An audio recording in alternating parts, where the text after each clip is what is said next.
It was at the time. It was lockdown as well. Okay, so with lockdown, dogs. what? Yeah. So what's the business? If you talk us through how it happened, what happened, and what the business was. So pretty much, me and my mate wanted to breed XL bullies. And why XL Bullies? Is it because the money was right, or so you like the dog, or what was like it? I said, at the time, those dogs were going for crazy money. How yeah, much? mad. Mate, you're talking like 3 to like 10k a pop. 3 to 10 grand a dog. One of my At the time. What? Where everyone jumped onto the idea, including me. Now you get onto it, it's just like dogs are going for like 2-3k, which 2 years ago the same dog would have been going for 10k. 10 grand. So I had a 15k. You know what I mean? What does it do? Shine your shoes as well. Mate, what would they call it designer dogs? Designer dogs. designer Scary. bullies? Yeah. I had a friend who like he just got out. He was completely on his ass. He made a couple grand working, and he bought 3 dogs. Yeah, he bought 3 dogs. He bought one from America, which was like 6-7k. He bought one which was like 1.5k. This is right before lockdown, so the price of dogs were like this. And then lockdown, everyone got lonely, and dogs just went. You know, like there's a big demand. Like people who had nothing to do except for walk a dog or look after a dog. Well. Yeah.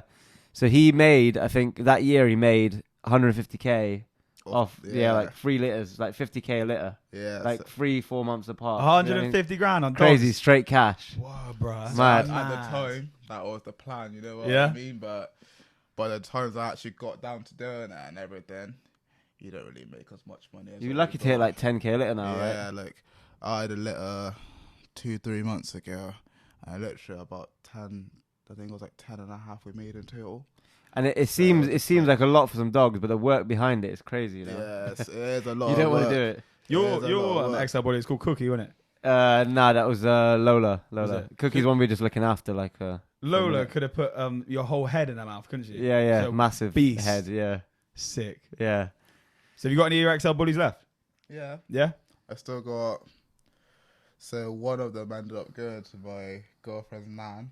So Nice. I get So you get to see it forever, yes. And then, to be fair, all of the pups all got sold to friends. So Oh, wicked. So you get to see them all? yeah, I get to see them. Have any of them grown like real big already? Yeah, some of them outgrew the mum already. Really? But the dad was he was quite a big dog, American import. So Sick, man. I'm excited to see. So if anyone wants to hit you up for puppies, where do they get you on Instagram?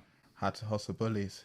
How to hustle bullies? Had to hustle. How do you get that? HAD. Yeah. Had to hustle. Oh right. Oh, Sick. had to hustle bullies, yeah. Right, brother. So when you got into it, did you know anything about it, or did you just take each challenge as it came, sort of thing? To be fair, I didn't know much about it. Like I said, well, like what you said about your mate that made like 150k in like that short time. Yeah. That's what we were thinking. It was like, yeah, this is the gold mine. But markets dropped, so Yeah, everyone jumped on it. It's not as much because I still like my dogs. They're pets more like now, you know what I mean? Yeah. But it's still like a couple of years down the line, still a bit of extra cash flow. Were you ever looking after them all yourself then? At one point, I moved out when I was 19. Yeah.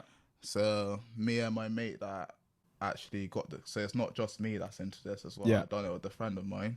So we lived together. So we had like 4 of the dogs at the house at one point. Yeah. But we all went our separate ways. And like I took 2 of them. He took his one sort of thing. And then we just had other ones in different like co-homes. And Right. So So you you never were give dealing it with like a load of squealing dogs. It was alright when it was all of us because it was all of our responsibility. We take it in turns, feed-ins, whatever. Like, because once they get like past the puppy stage, it's pretty easy. They look after themselves in terms of going to a toilet, all of that. Right. So it's alright. But when I moved out, it was okay for me as well because my girlfriend's actually a dog lover. So, sorted. So you could delegate. Yeah. Hey, here's the work. Here's the dogs you said you loved. Not as much as that, but yeah, in a way, like. She don't really mind because she actually does enjoy like looking after the dogs and stuff. And obviously nice. I'm quite busy working all the time as well, so I don't have as much time as what I used to. Yeah. You know what I mean? Yeah. Even when I first got the business, I didn't really work. I only started working properly within like about 2 years ago. That's when I took it on full time. But before I was going at part time because someone was working for me. Right. So I used to have a lot more time to be like going out with the dogs, dealing with the dogs sort of thing. So that was the plan. Like, I'd be working part-time, I'd be part-time doing the dogs.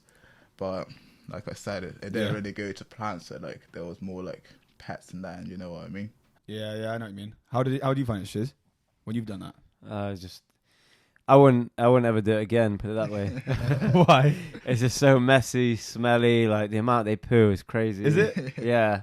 And like the first, I didn't look after him. Obviously, this is my friend. Like, because I rehomed the dog, and then my friend did all the graft. But he, for the first 2 weeks, he was up every night feeding them like every 2 hours, like a kid. Really? Yeah, literally like a kid. What, And he's out for the mum night. not want to feed.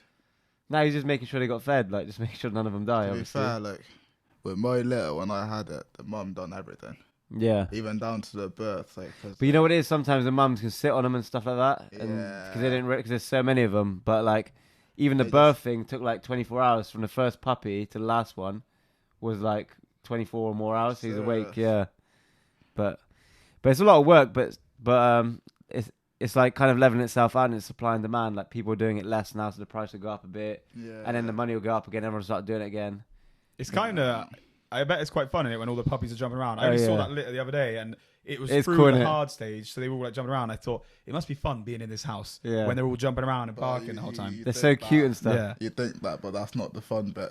Why? They're all jumping around and being crazy, like that's the manic bit. Is it? It's all cute when they're like still small, feeding off the mum and everything. Right. Because they're not doing much, especially with these XL bulls. Like once they get to that 6-week stage, 5-week stage, they know exactly what they're doing. They're climbing up the whelping box. They're running around, shitting where they shouldn't be. Oh yeah. You know what I mean? So I bet it's fun though, just lying around and they're just jumping on you. Yeah, no, that bit is fun.